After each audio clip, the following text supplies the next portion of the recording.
Começando mais uma sessão de podcast do nosso Vai Que Pode. Obrigado aí pela sua participação conosco. Hoje um dia muito importante. Nós vamos conversar com um advogado que tem 30 anos de idade, jovem, 10 anos de carreira. Ele tem pós-graduação em Direito Criminal, secretário da OAB Catalão Criminal e também especialista no Tribunal de Júri, do Júri. Dr. Silfarney, boa tarde, obrigado pela presença. Muito obrigado, Ricardo. Obrigado pelo convite. É sempre uma honra estar com você. É uma honra estar aqui a primeira vez no Vai Que Pode. No nosso começo de conversa, doutor, como é que surgiu assim essa vontade de militar no direito? Ricardo, na verdade, eu não tive assim uma pré-determinação de entrar na carreira jurídica. Quando eu iniciei o ensino médio e estava naquela correria, né, os meus companheiros, todo mundo...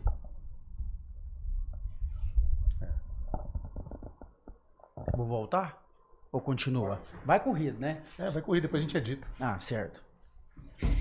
Ricardo, aquela correria do vestibular, durante ali o ensino médio, todo mundo ali tá querendo galgar algum tipo de carreira. E eu fui, na minha turma, um dos últimos a, de certa forma, realmente optar por alguma carreira. E a minha mãe sempre gostou muito desta carreira de advogado. Na nossa família nós não tivemos nenhum advogado. O meu pai sempre também teve muita vontade de ser advogado, mas não ingressou na carreira por questões financeiras. E assim, eu entrei mais por orientação da minha mãe. Escuto a minha mãe inclusive até hoje. Entrei por orientação da minha mãe, fiz o curso bacharelado em Direito e graças a Deus... Até então a gente tem bastante êxito na nossa carreira de advocacia e sobretudo na advocacia criminal. Doutor, a gente sabe que existem muitos advogados no Brasil, muitos formandos, muitos já formaram, muitos têm OAB, outros não, mas a gente sabe que é um campo muito solicitado porque não só o direito, mas também dá a possibilidade da pessoa prestar para outros concursos. O direito realmente é um curso que abre a mente do cidadão e o deixa preparado para prestar concursos também. O senhor acredita que o senhor indo pelo viés do direito de atuar na advocacia pode realmente ser um exemplo para outros advogados também que se formam para seguir e para militar da maneira que o senhor milita? Ricardo, é uma excelente pergunta e eu costumo brincar com os meus colegas advogados, com o pessoal do meu escritório, que a advocacia, de certa forma, ela parece muito com o futebol. Tem muito jogador de futebol, tem muito peladeiro, mas jogador de futebol decisivo, que realmente põe a bola debaixo do braço e resolve a partida, são poucos. E, bom, na advocacia eu noto essa semelhança, porque é como você acabou de falar, nós temos muitos advogados no Brasil, é um número expressivamente alto em relação às outras profissões, e poucos advogados realmente conseguem galgar uma carreira vitoriosa, uma carreira de títulos, uma carreira que, de certa forma, os profissionais conseguem retirar a sua renda própria e custear suas coisas através da advocacia. E, Ricardo, isso se dá muito pelo fato de que muitos advogados, eles não continuam estudando. Isso se dá pelo fato que muitos advogados, eles não fazem as especializações devidas. A advocacia ela é um campo muito complexo. Na verdade, quando você fala em advocacia, você fala de um profissional do direito, você não está falando só do advogado criminal. Você está falando do advogado civil, você está falando do advogado previdenciário, você está falando do advogado tributário, do advogado eleitoral, do advogado trabalhista. Enfim, há uma rama e um gama muito grande de profissionais da advocacia que tem áreas específicas de atuação. E eu converso muito com os meus colegas da Comissão de Direito Criminal aqui de Catalão, e eu sempre falo com eles o seguinte ponto: a advocacia criminal é como se fosse uma posição dentro do campo de futebol. O advogado criminal, ele tá sempre que tá no meio para frente, para tentar fazer o gol. Porque veja bem, Ricardo, o promotor, é engraçado falar, mas o promotor na relação processual é como se fosse um time adversário. E do outro lado, o outro time adversário é você e o seu cliente. De certa forma, o advogado ele sempre se imiscui com o direito do cliente, porque ele tem que defender a causa com rigor, com ética e transparência até o final. Eu costumo dizer que o advogado ele julga a causa só uma vez. Por que só uma vez? Porque quando o cliente chega no escritório do advogado e contrata ele está julgando a causa para pegar ela. Então ele tem que ter ética, disciplina e transparência até o final e tentar, de certa forma, garantir esse êxito. Então sempre vai ter um lado adversário dentro da advocacia. Vamos falar um pouquinho da questão do profissionalismo, né? A gente sabe que quando o advogado forma e tira a OAB, e tem a OAB, ele precisa trabalhar, ele precisa mostrar serviço. E esse mostrar serviço, às vezes o advogado ele não pode escolher muito quem ele vai defender, quem ele vai estar ajudando ou quem ele vai processar. O senhor trabalha muito também esse lado emocional, porque eu sei que às vezes a gente pega assim as causas, os advogados conhece e entra em uma causa que é meio complicada, às vezes de um assassinato, às vezes de uma pessoa que fez muito mal para outra e você precisa defender aquela pessoa. A parte emocional entra com relação ao senhor, ou o senhor, dentro do seu profissionalismo, o senhor consegue trabalhar a sua emoção para agir conforme o advogado deve agir? Ricardo, primeiramente, quando o advogado inicia na profissão, a não ser que ele já tenha uma estrutura, por exemplo, do pai ou da mãe ou de algum parente que seja advogado, e que essa estrutura seja oferecida para esse novo causídico que comece a militar na advocacia, ele vai ter que abrir o escritório dele ou advogar em algum cômodo da casa dele, tem muitos que começam dessa forma, e vão pegar diversos tipos de ação. A especialização na advocacia, geralmente ela acontece depois de um transcurso de exercício profissional. É quando o advogado tem 1, 2, 3 anos de exercício efetivo da advocacia que ele, de certa forma, se assemelha com algum ramo do direito. Por exemplo, quando eu comecei na advocacia, os 3 primeiros anos, eu chegava sim a fazer ações de cunho cível, de cunho trabalhista, cheguei a pegar algumas ações de cunho previdenciário, mas e aí, depois dos 3 anos em diante, eu comecei a pegar com uma frequência muito grande ações penais, processos criminais, porque muitos dos meus amigos da infância, infelizmente, enveredaram por esse mundo criminal. Eu enveredei para o mundo da advocacia, do direito, e muitos dos meus amigos da infância enveredaram por esse mundo criminal.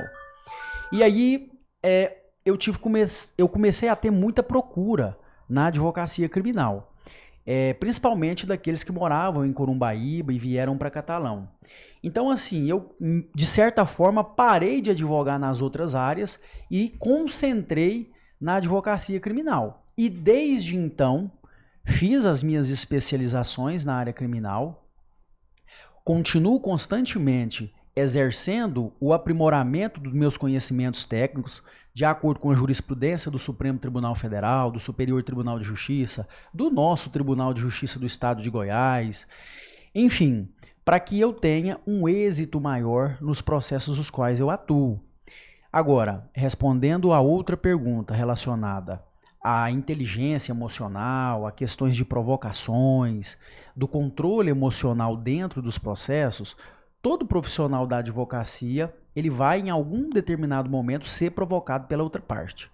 Seja numa audiência de instrução e julgamento, na presença do advogado da outra parte, seja, por exemplo, na audiência de custódia pelo promotor de justiça, seja numa audiência de instrução e julgamento, seja num tribunal do júri, por alguma testemunha, ou até mesmo pelo promotor de justiça. Então, o controle emocional do advogado em saber responder de forma objetiva as perguntas e, de certa forma, também saber manusear não só o direito, mas como também uma eloquência jurisdicional, todo advogado tem que ter esse controle, porque senão, de certa forma, ele se perde no seu exercício de profissão.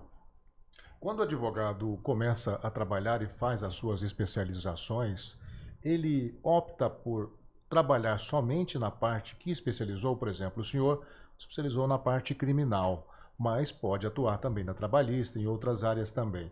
O senhor acha que vale a pena atuar em outras áreas sendo especializado em uma área específica? Ricardo, qualquer profissional da advocacia, ele pode optar por atuar em qualquer área que ele deseja. E o escritório desse advogado também pode ser um leque de áreas e ramos do direito. Nós temos aí advogados que têm escritórios que prestam 6, 7, 8 tipos de serviços diferentes com profissionais diferentes. Mas assim, o que hoje eu consigo observar é que, na maioria das vezes, os escritórios mais portentosos no Brasil, eles estão compostos de escritórios especializados em áreas únicas. Por exemplo, área só criminal, área só previdenciária, área só eleitoral, área só trabalhista. Você pega aí o presidente da OAB seccional Goiás hoje, o escritório dele ele presta serviços voltados à advocacia trabalhista, previdenciária. É um ramo ali estreito. Você pega aí advogados de Brasília, por exemplo, o Cacai, o Cardoso, são advogados especialistas em crimes eleitorais e no direito criminal. Então, assim, o Calegari, né, que é o advogado do Rogério de Andrade, né? Então, assim, você pega esses profissionais que estão mais em foco na sociedade, eles têm áreas objetivamente únicas. Eles não ficam advogando em várias áreas. Até porque a jurisprudência ela muda constantemente. A Câmara, o Senado está aprovando lei quase todos os dias. Então essas leis elas têm operabilidade aqui embaixo para todos nós. Então, de certa forma, o advogado ele não consegue acompanhar esse processo legislativo para operar ele para o cliente dele na prática. Então, eu optei por estar e permanecer apenas na advocacia criminal. Pego outros processos? Pego. Para conhecidos, para amigos, para pessoas do meu rol pessoal de amizade, mas não costumo pegar. Certo. Doutor, ontem aconteceu um fato muito triste na cidade de Brasília, capital do Brasil. Inclusive eu estava chegando em casa e até me assustei com a situação daquele homem lá bem próximo ao Superior Tribunal Supremo Tribunal Superior Tribunal Federal, perdão. E aquilo me assustou muito, porque realmente nós temos um país calmo, tranquilo, inclusive até com outros países, e o Brasil é referência fora por não se envolver em brigas, em guerras e tudo mais. E acabou acontecendo essa situação lá em Brasília, onde o homem entrou lá naquela área e acabou explodindo algumas bombas dentro de um veículo que estava cheio de fogos de artifício e também tijolos. E em seguida ele armou outra bomba, deitou no solo lá, bem em frente ao Superior Tribunal Federal e acabou tirando a própria vida, infelizmente, fazendo o autoextermínio com aquela bomba lá. Como o senhor vê essa situação perante ao que estamos vivendo hoje? Acabamos de sair de uma eleição municipal, acabamos de sair de um pleito aí muito disputado em praticamente o Brasil todo, e acontece um fato desse num lugar de tanta responsabilidade. Ricardo, a opinião pública ela diverge de acordo com os acontecimentos atuais. Não há democracia sem concorrência. Só há democracia quando você tem concorrência de líderes que se candidatam para tentar o pleito. Agora, quando um líder ele se isola e, de certa forma, tenta impor algum tipo de situação à população, já não é uma democracia, seria uma ditadura. O Brasil já há algum tempo vem vivendo uma constante polarização, não só ideológica, como também, infelizmente, política. E nós somos um país continental, um país muito grande, né? Nós vivemos em um país muito grande, onde há uma diversidade de gênero muito grande, uma diversidade de ideologia, de pensamentos. Então é natural que tenhamos no nosso país pessoas que pensem de forma diferente de outras pessoas, grupos que pensam de forma diferente de outros grupos, mas sempre nós temos que pautar pela ordem e o progresso, que são inclusive os nomes que estão na nossa bandeira democrática do Brasil. O interessante também é que eu notei no dia de ontem lá, que a segurança, ela realmente fez a questão da proteção, fez todo aquele trabalho lá, mas eu percebi também que esse cidadão que esteve lá, ele teve uma certa facilidade para ter acesso ali, porque realmente, como eu te falei, o país é um país tranquilo, um país calmo com relação a isso, e era uma coisa muito inesperada. Esse senhor, que inclusive é um senhor que foi candidato a vereador na cidade dele, teve poucos votos, quer dizer, querendo ou não, ele tinha um certo conhecimento político, inclusive buscando um pleito eleitoral e não teve êxito na vitória como vereador e acabou tomando essa decisão. Caso ele não tivesse perdido a vida, né, feito o autoextermínio, quais crimes poderiam envolver ele aí, doutor? Ricardo, o primeiro crime, que é o que hoje todo mundo fala, é o crime de terrorismo, né? Crime de terrorismo, crime contra a democracia e a abolição do Estado democrático de direito. Esses seriam realmente os crimes que ele poderia ser denunciado pelo Ministério Público. Logicamente que o dolo, ou seja, a vontade objetiva dele, ela deveria levar ou ser levada em consideração. Antes de mais nada, o devido processo legal, ele faz com que as pessoas possam se defender antes do juiz fazer de fato uma sentença, antes do juiz fazer de fato um edito condenatório, fazer uma conclusão processual. É por isso que nós temos a ferramenta que chama processo. O sujeito, por exemplo, num caso como esse do atentado lá no Supremo Tribunal Federal, se ele tivesse ficado vivo, se ele não tivesse vindo a óbito, seria dado a ele o direito de se defender, para que, se for o caso, depois fosse a ele aplicada uma sentença penal condenatória, desde que resguardado os seus direitos e as suas garantias individuais. É lógico que a sociedade já está pré-julgando ele. Eu acho interessante também, doutor, por exemplo, eu acredito, e o senhor talvez concorde comigo, que a agressão ela só vem quando você perde o poder do diálogo. Quando você não consegue convencer através da conversa e a pessoa já tem essa tendência, às vezes até agressiva, acaba partindo para agressão. Eu não sei se foi bem esse caso que aconteceu, mas até mesmo por ter conhecimento político, talvez ele poderia buscar um diálogo, uma oportunidade, um espaço para poder mostrar o pensamento dele e não ser tão radical como ele foi naquele momento, né, doutor? Ricardo, com toda certeza. Há notícias na mídia que aquela tentativa foi contra um ministro específico do Supremo Tribunal Federal. Há notícias na mídia também que ele só queria arrebentar aquela estátua. E há notícias que ele é como se fosse um homem-bomba, que ele queria provocar um ato de subversão à ordem pública e à disciplina lá da Praça dos Três Poderes. Então não há nada provado nesse momento contra ele. Mesmo se ele estivesse vivo, pois hoje não está, mas ainda não há nada provado contra ele. Cada um tem uma linha de raciocínio.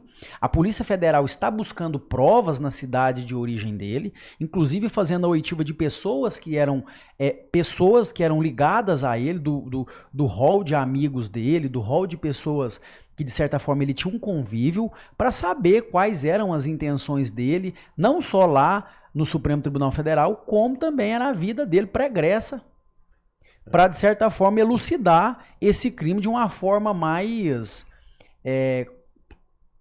simples.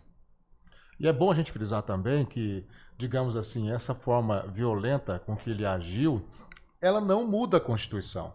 A Constituição ia acontecer e vai continuar a mesma, porque realmente a Constituição ela é pétrea, né? Então, por exemplo, se caso acontecesse, graças a Deus não aconteceu, mas se caso acontecesse algo dele conseguir entrar e conseguir atingir algum ministro, inclusive em quem ele estava visando, né, talvez estaria visando, nós iríamos perder o ministro, ia acontecer uma tragédia muito maior, mas em breve seria nomeado outro ministro e a Constituição ia continuar da mesma maneira. Então, assim, a questão daquela violência de ontem trouxe uma certa ignorância em cima da situação que talvez ele não tenha pensado que aquele ato que ele cometeu acabou se transformando em algo particular dele contra alguém ou algum ministro e não contra resolver um problema que na cabeça dele e de muitos está no Brasil, né, doutor? Então, quer dizer, ele direcionou uma coisa que acabou virando uma coisa pessoal que não atingiu de forma alguma a Constituição. Com certeza, Ricardo. Os atos que por ele foram cometidos nunca vai mudar a Constituição Federal. Na verdade, haverá, de certa forma, um endurecimento da legislação. O Supremo Tribunal Federal já se posicionou hoje, através do seu presidente, Luiz Roberto Barroso, mandando vários ofícios até para a Câmara dos Deputados, para o Senado Federal, para que, de certa forma, revisem algumas legislações relacionadas a atentados contra as instituições de poder do Brasil, para que, de certa forma, façam com que essas legislações fiquem mais rígidas. Então, o ato perpetrado por ele não muda em nada a Constituição Federal. Pelo contrário, vai fazer enrijecer mais a legislação. E mostra também que o que ele fez era um ato isolado. Era um ato isolado, um ato de extrema ignorância ideológica, porque as instituições elas têm o condão de cuidar da sociedade. Poder executivo, poder legislativo, poder judiciário são órgãos harmônicos criados na Constituição Federal pela unicidade do poder. É importante frisar que o poder ele é uno, o poder ele emana do povo e o povo que criou o Estado Democrático de Direito.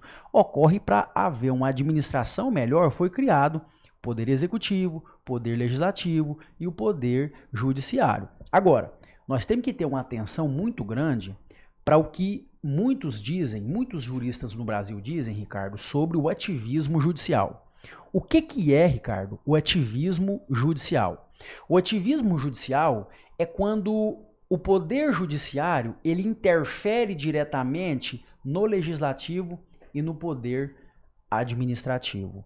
Isso é muito grave e as pessoas do Brasil estão cansadas de ver, muitas das vezes, pessoas de renda menor, pessoas com menor poder aquisitivo serem, de certa forma, aviltadas e outras pessoas que o Estado deveria pesar a mão sobre elas, esta mão estatal não pesa. Por exemplo... Podemos caracterizar isso abuso de poder?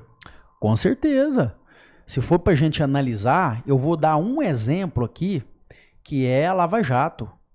A Lava Jato teve sim questões relacionadas a nulidades no bojo do procedimento, mas foi uma operação que recuperou mais de 8 bilhões de reais. Houveram centenas de delações, centenas de entregas de valores reais, inclusive em bancos no exterior, e de certa forma o judiciário brasileiro absolveu todo mundo.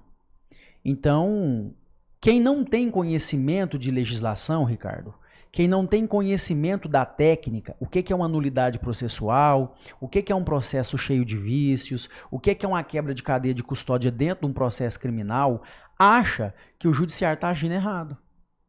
Porque chega na televisão e vê a notícia. Supremo Tribunal Federal absolve fulano, ciclano e beltrano que delatou um esquema de desvio de 8 bilhões da Petrobras, que é uma empresa pública. Aí chega lá no bairro dele, um sujeito vai preso com 10 gramas de maconha, o juiz dá 10 anos de cadeia nele. Qual que é a adequação e a proporcionalidade do judiciário em decisões como essa? Eu, Ricardo, enfrento isso diariamente. Faço audiências e enfrento decisões equivocadas de vários magistrados do estado de Goiás. Não são todos. Todas as instituições possuem, de certa forma, profissionais com melhor potencial e potencial médio, potencial que não tem um exercício proporcional. E, infelizmente, a gente enfrenta muito isso hoje no Brasil. Decisões desproporcionais e que, de certa forma, a sociedade entende que aquela decisão ela não é só desproporcional, mas ela é uma decisão pré-meditada. Mas o senhor acredita que seja erro jurídico ou tráfico de influências? O senhor acredita que isso acontece através de quê? Ricardo, dentro de uma situação que hoje nós temos de forma explícita nas redes sociais, nos jornais de telecomunicação, como que a sociedade fica sabendo das coisas? É pelo jornal, é pelos meios de imprensa, é pelas redes sociais, é por todas as fontes de comunicação.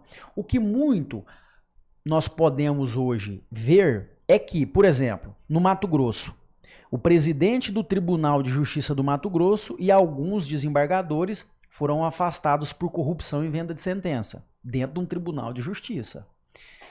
A Bahia, a presidente do Tribunal de Justiça da Bahia também teve um problema relacionado a essas questões e foi afastada com outros tantos juízes e desembargadores. E tem investigações correndo pela Polícia Federal, o que é noticiado no CNN e nas redes de telecomunicação, que tem outros tribunais que vão pesar a mão da Polícia Federal com essas investigações de compra e venda de sentença e tráfico de influência. Recentemente, o telefone de um advogado morto, supostamente uma situação de queima de arquivo lá em Cuiabá, no Mato Grosso, foi interceptado pela polícia e dentro desse aparelho telefônico foi constatado várias conversas de compra e de venda de decisões em Brasília, que é as duas penúltimas instâncias de jurisdição no Brasil. Então veja bem, Ricardo, a sociedade, ela encontra-se de certa forma esgotada de ver isso. Qual é a adequação e qual é a proporcionalidade, repito, de um sujeito, por exemplo, igual o ex-prefeito do Rio de Janeiro, o Crivella, que supostamente na época da pandemia teria desviado 200 milhões de reais, ganhou tornozeleira eletrônica e o povo morrendo lá precisando de respirador com os 200 milhões que ele desviou. E aí você pega um cara aqui em Catalão que vai preso, por exemplo, com 1 quilo, ganha uma cadeiada de 10 anos. Qual que é a proporcionalidade? Qual que é a baliza que é feita pelo judiciário? É por cor, é por gênero, porque a lei é uma só para todo mundo. E é aí que o advogado tecnicamente entra, e tem que entrar. Só que muitas das vezes a gente vê que decisões são propositalmente equivocadas, com contornos de equívocos propositais. Fundamentos genéricos e que, de certa forma, não aplicam a legislação. Entende? O senhor é a favor ou contra de uma reforma judiciária? Ricardo, eu sou a favor de uma reforma judiciária em todos os sentidos. Em todos os sentidos. Desde a questão de nomeações de alguns profissionais que não fizeram concurso público para magistrado entrar diretamente no tribunal como desembargador, desde também mudar a estrutura do judiciário, principalmente dentro dos tribunais de justiça. Por exemplo, eu estou acabando de falar, o Supremo Tribunal Federal e o STJ têm entendimentos novos quase todos os dias. Você pega, por exemplo, um Tribunal de Justiça de Minas Gerais. Você vai fazer uma audiência, uma sustentação oral numa sessão de julgamento no tribunal, você vai pegar lá desembargador com a faixa etária de 60, 58, 65. Muitas das vezes aqueles desembargador, com todo respeito, eles não estão cientes da legislação lá do Supremo e nem do STJ. Com todas as vênias e com todo respeito. Você pega um advogado, por exemplo, igual eu, que tem aproximadamente 10 anos de experiência só na área criminal, faz um habeas corpus todo cheio de preliminares técnicas e vai discutir isso lá no tribunal, é a mesma coisa de você estar falando inglês. Fica todo mundo coçando a cabeça, o que esse advogado está falando? Por falta de conhecimento. Agora você pensa bem, um advogado extremamente técnico faz um pedido extremamente técnico para ser analisado, esperando ser analisado por desembargadores extremamente técnicos, e chega lá, de repente eles não estão sabendo nem da matéria que você está falando. Então precisa de uma reforma no judiciário. O judiciário, ele tem que ser composto por juízes que, de certa forma, têm uma experiência vocacional e tem que separar também as áreas. Por exemplo, hoje, o magistrado ele entra dentro do judiciário como se fosse um clínico geral. Um juiz entra dentro do judiciário como se fosse um clínico geral. Ele julga processo civil, criminal, de família, pensão alimentícia, aposentadoria, ele julga tudo. Aí, o tribunal pega e manda ele para a cidade onde não tem juízes para ele substituir. Ele continua sendo um clínico geral, judicial, naquela cidade. O que a reforma do judiciário seria, em boa parte, para a sociedade nesse ponto?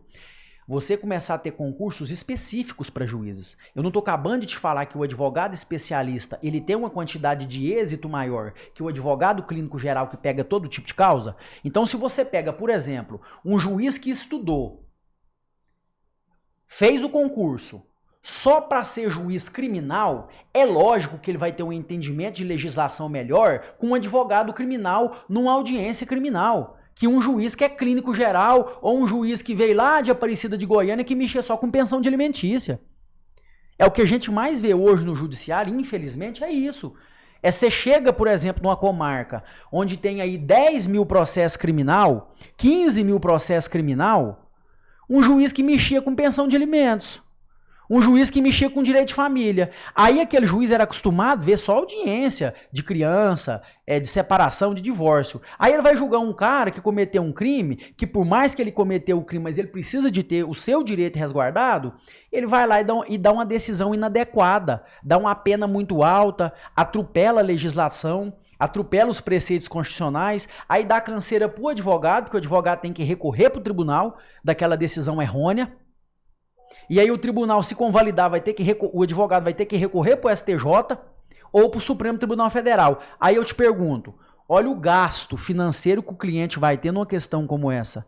Podia ter sido tudo resolvido aqui embaixo, mas foi tantas decisões errôneas que você teve que mandar lá para Brasília. É onde o judiciário vai vendo um mar de processo que não resolve nenhum. Você vai vendo aí o sujeito com 3, 4 passagens e o processo em aberto.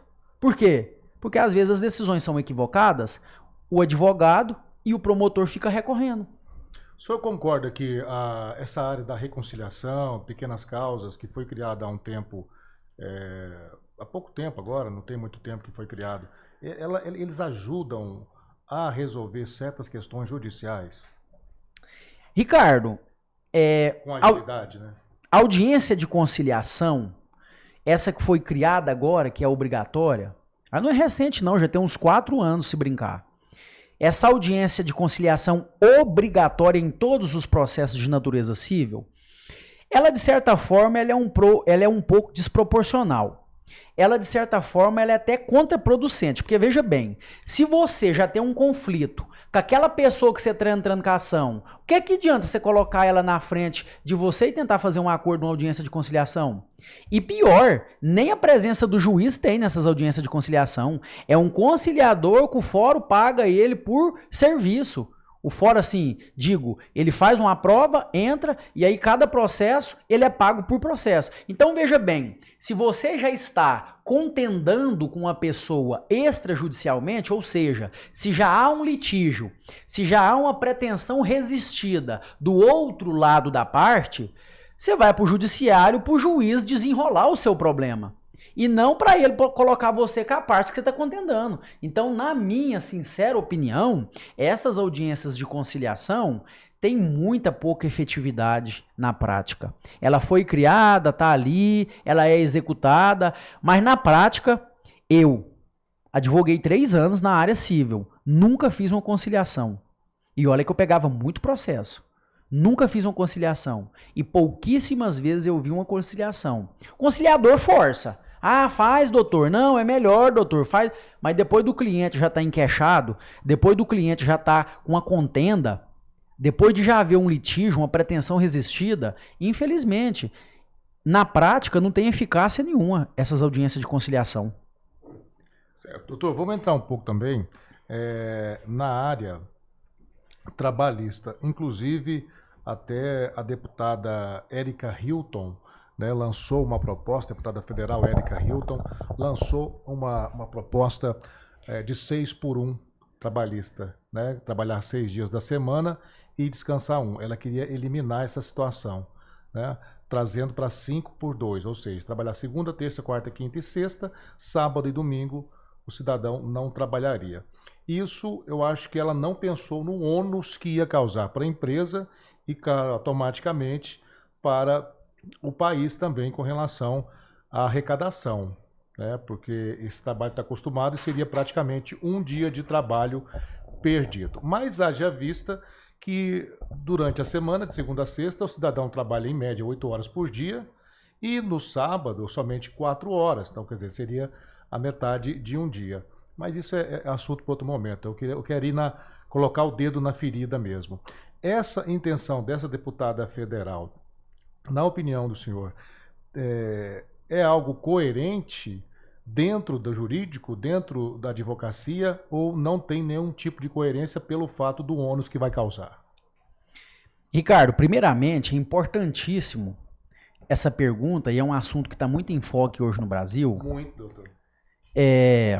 Qualquer tipo de legislação que é feita no Congresso Nacional através da Câmara dos Deputados e pelos senadores, ela é referendada pelo controle de constitucionalidade. O que é o controle de constitucionalidade? É para ver se aquela lei que está sendo criada, ela não está sendo inconstitucional. Ela não está esbarrando na Constituição Federal, nos preceitos constitucionais, nas súmulas vinculantes, nas cláusulas pétreas e nos tratados de direitos humanos, nos tratados de direitos internacionais que o Brasil é signatário. Então, veja bem, essa legislação, ela tem ganhado força, inclusive tem muitos deputados que de certa forma estão exteriorizando seu apoio, inclusive artistas e jogadores de futebol, enfim, tem muitas pessoas exteriorizando apoio por essa proposta. Mas é uma proposta que de certa forma, no que tange a ordem e o progresso do Brasil, não contribui. Você acabou de falar, uma proposta como essa de diminuir a jornada semanal de trabalho, ela faz com que de certa forma a industrialização desacelere. Por exemplo, os Estados Unidos. Os Estados Unidos só é a potência que é porque as pessoas que vão trabalhar lá, de certa forma, elas podem trabalhar o tempo que elas quiserem. Eu conheço um pouco da legislação trabalhista dos Estados Unidos e em alguns estados não há vedação de limite de trabalho. Você pode trabalhar 9 horas seguidas, 10 horas seguidas de carteira assinada. Tem gente que trabalha lá em 2 empregos, sabe? Folga uma vez por semana. Então, para você acelerar o crescimento do país, é imprescindível que todo mundo esteja numa unicidade. E essa unicidade diz respeito ao trabalho contínuo, ao exercício das profissões de forma contínua. Se uma proposta de lei como essa for aprovada, o país vai desacelerar tanto que é perigoso entrar até num recesso econômico. E são 2 prejuízos, doutor. Automaticamente, na arrecadação da empresa, que vai ter que tirar praticamente um dia de faturamento, e interessante que sábado é um dia que vende-se bem, principalmente no comerciário, na questão do varejo, que vende-se muito. Essa é a primeira. A segunda é a questão salarial, porque automaticamente, se o cidadão trabalhar menos, há uma necessidade no corte do salário também, porque senão vai gerar mais um ônus para o empregador. Com certeza.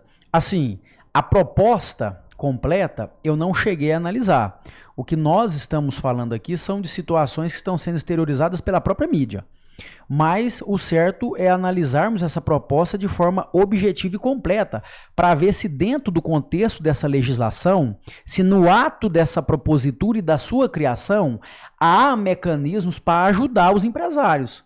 Porque veja bem, como você acabou de dizer, e eu concordo plenamente, se vier uma legislação que reduza a carga horária semanal e não modificar, por exemplo, a questão salarial, a questão de horas extras, como que o empresário vai ficar?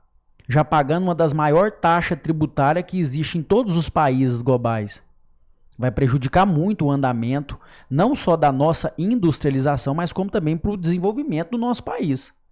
Porque a deputada também, ela alegou 2 fatores lá que eu achei interessante, que é a questão do cansaço, do trabalho em excesso, porque tem pessoas que realmente trabalham muito mesmo, e até em funções muito repetitivas, e isso acaba até trazendo problemas físicos e também até mesmo psicológicos, a questão do cansaço físico e questão do psicológico. Mas o que eu queria entender dessa deputada era quais foram as pesquisas, inclusive científicas, que ela fez para poder chegar a essa conclusão que o cidadão precisa trabalhar menos. Não estou falando que eu sou a favor nem contra. Eu queria entender, porque quando ela foi questionada, inclusive em um podcast, quais eram os argumentos que ela tinha e se ela tinha alguma pesquisa científica para chegar nessa conclusão, ela disse que simplesmente não tinha. Então ela já entrou no achismo, e o achismo nessa situação ele não cabe de forma nenhuma, doutor. Ricardo, como que uma proposta dessa, que vai impactar, de certa forma já está impactando toda a macro e microeconomia, ela vai contribuir para o nosso país? Você já tem aí as redes sociais que de certa forma tiram o funcionário do emprego. Esses dias mesmo eu estava vendo uma pesquisa feita pelos meios de comunicação que nunca se teve tantas demissões em massa no Brasil por conta de mexer no telefone, ficar mexendo no Instagram, TikTok. Então os funcionários, tem muitos funcionários que são demitidos por isso.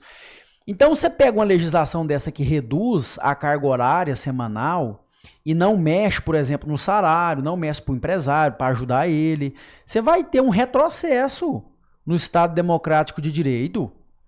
O Brasil, todas as economias globais estão vivendo um momento delicado.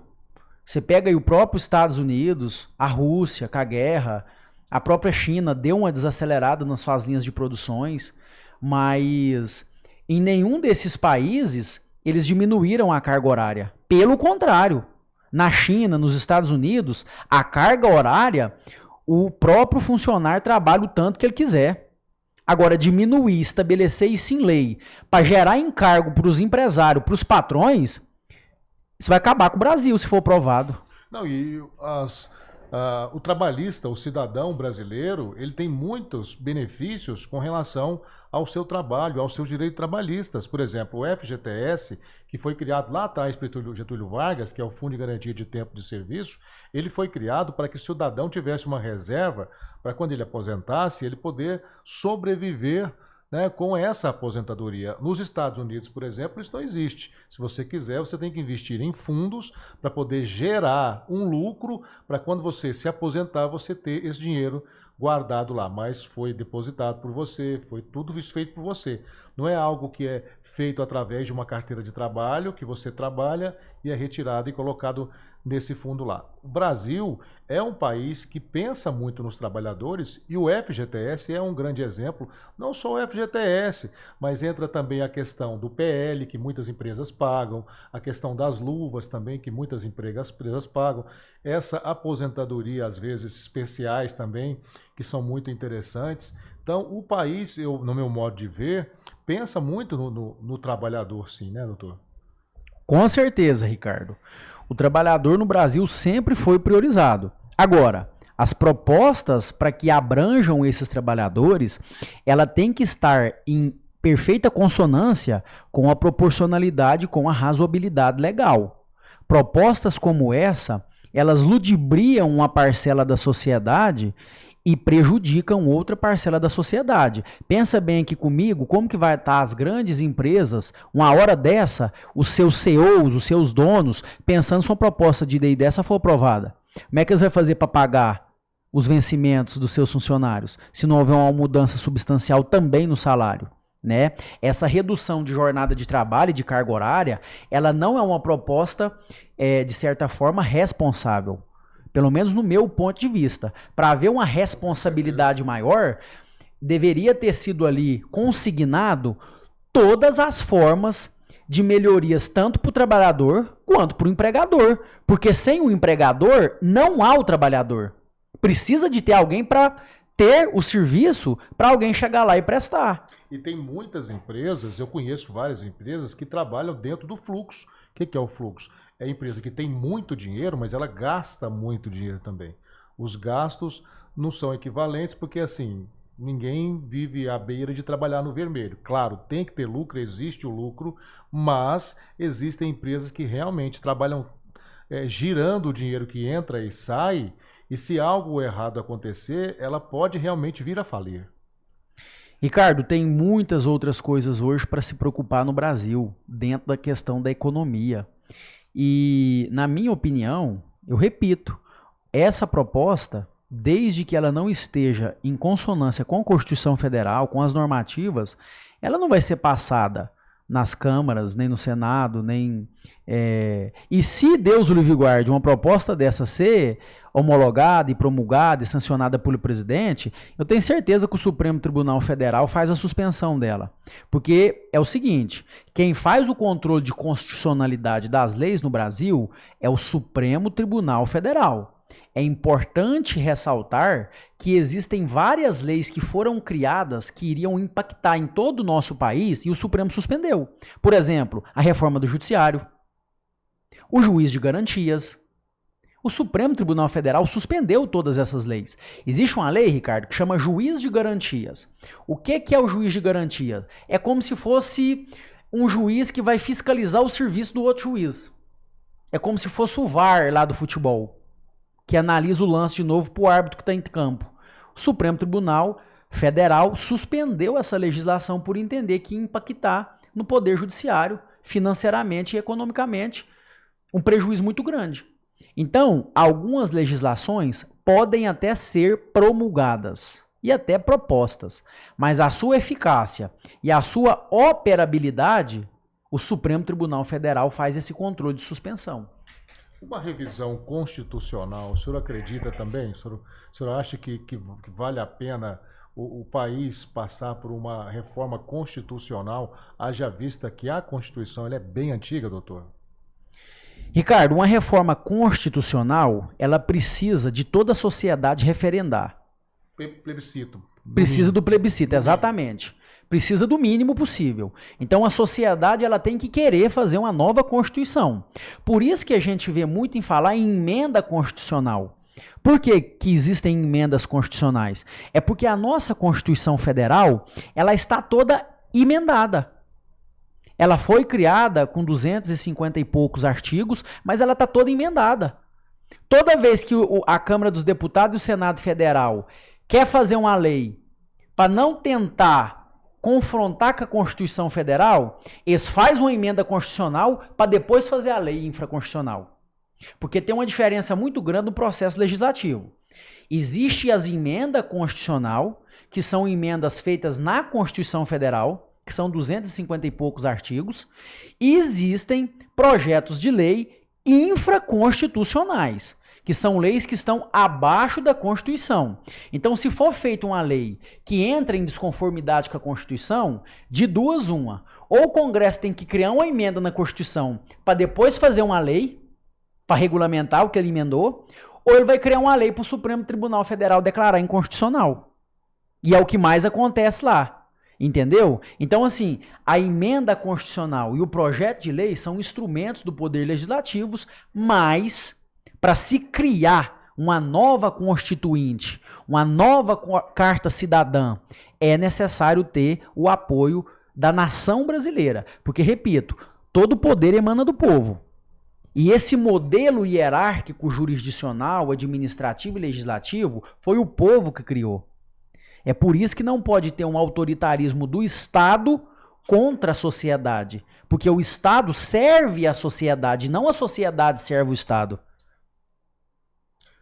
Voltando a falar um pouquinho da Érica Hilton, deputada federal, na minha opinião, e aí já é a minha opinião que entra, doutor, eu acho que é interessante que ao invés desse projeto de 6 por 1, poderia se criar um projeto mais forte para combater o trabalho escravo. Porque ele existe muito ainda no Brasil, inclusive pessoas conhecidas e famosas aí estiveram envolvidas nessa situação de trabalho escravo, e a gente sabe que lá para o interior do nosso país acontece, existem pessoas nessas condições hoje, e como o país é continental e é enorme o país, a gente sabe também da dificuldade dessa fiscalização e até mesmo dos trabalhadores serem leigos pelos seus direitos. Então, assim, a deputada, ao invés de criar algo que possa causar um ônus grande para a iniciativa privada e para o país automaticamente, poderia se pensar em algo que combatesse com mais veemência o trabalho escravo. Com certeza, Ricardo. Nós temos estados, por exemplo, como Amazonas, Roraima, alguns estados do Nordeste brasileiro, que o Ministério Público não consegue fiscalizar de forma veemente esse trabalho escravo. Pra você ver, aqui no estado de Goiás, que é um estado bastante atualizado, um estado até muito seguro, tem muitas notícias de trabalho escravo. Agora você pensa nesses estados mais remotos, estados de fronteira, e a gente vê muito isso na televisão, né? Não só o trabalho escravo, mas como também pessoas que são traficadas com subterfúgio de emprego. Então tem outras legislações que precisam de ser feitas, regulamentadas, a não ser essa redução de jornada de trabalho. Certo, doutor, eu quero agradecer muito a sua participação com a gente aqui hoje, quase uma hora de bate-papo, muito interessante, e eu tenho certeza que existem muito mais assuntos a serem ditos aqui, mas o principal do nosso podcast, do Vai Que Pode, é informar as pessoas de tudo que acontece no nosso círculo social, né, na sociedade, e trazer pessoas com a sua magnitude, para nós é muito importante, porque a sua expertise, o seu conhecimento em trazer informações da área jurídica, da advocacia, principalmente na sua área que milita, que é criminalística, né? A gente fica muito feliz com a sua participação e agradece o senhor estar conosco e nos conceder um pouquinho do seu conhecimento. Muito obrigado, viu, doutor? Ricardo, eu que te agradeço. Eu fico muito feliz em estar aqui. Para o advogado, para o profissional liberal em si, o maior ato de reconhecimento é isso, é ser convidado para os locais, é ser ouvido, né? Graças a Deus nós temos uma procura muito grande, principalmente para elucidar pontos relevantes para a nossa sociedade.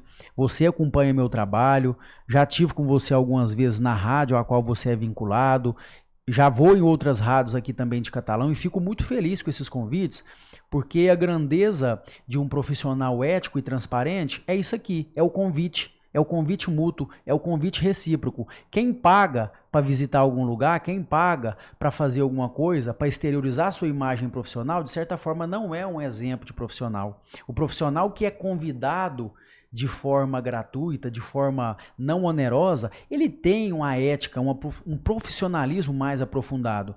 E eu fico muito satisfeito em você sempre me chamar, sempre me enxergar aí como um profissional de nome e de sucesso. Tá bom? Nós agradecemos. E o que me deixa muito feliz também, que aconteceu de um tempo para cá, doutor, é que foi liberado mais espaço para que o advogado, o profissional da advocacia, trabalhasse com a sua mídia pessoal, o seu marketing pessoal. Isso é muito importante, porque dentro da propaganda, da mídia, e eu trabalho com isso, vocês podem mostrar a capacidade, o dinamismo e a competência que vocês têm, que antes não poderia ser mostrada. Eu não sei o motivo por quê, mas hoje essa abertura de mente e a maneira que vocês trabalham a mídia pela liberação de mostrar quem vocês são, o profissionalismo que têm, o que podem oferecer através da propaganda, isso é fantástico. Porque hoje nós podemos ter o senhor aqui, o senhor pode divulgar o seu trabalho, claro, de uma forma sucinta, equilibrada, certa e respeitosa, mas pode mostrar o seu trabalho. Né? Com certeza, Ricardo. Na medida que a sociedade ela vai evoluindo, as legislações também vão evoluindo. O Código de Ética e Disciplina da OAB, ele evoluiu nesse ponto em permitir que os advogados possam esclarecer para a sociedade pontos fundamentais que demandam uma certa pormenorização de explicações. Então, sempre que o advogado possa se posicionar de forma ética, disciplinada e adequada em qualquer veículo de comunicação, a OAB permite e é de forma ética que o advogado da lei estará. Doutor, muito obrigado então pelo nosso bate-papo, nosso podcast. Queremos convidá-lo a voltar outras vezes também. Muito obrigado. Muito obrigado, Ricardo. Eu quero agradecer aí todos os nossos ouvintes e eu quero te dizer que sempre que você me convidar eu estarei aqui e para mim é sempre um prazer. Você pode contar comigo para tudo, meu amigo. Obrigado, doutor. Nosso podcast termina por aqui. Vamos sempre pensar positivo e sempre trazer informações que são úteis e que fazem com que vocês tenham conhecimento de tudo que acontece ao seu redor de uma maneira em que nós possamos explicar com eficácia, com eficiência, através da comunicação. Muito obrigado a todos e até a próxima.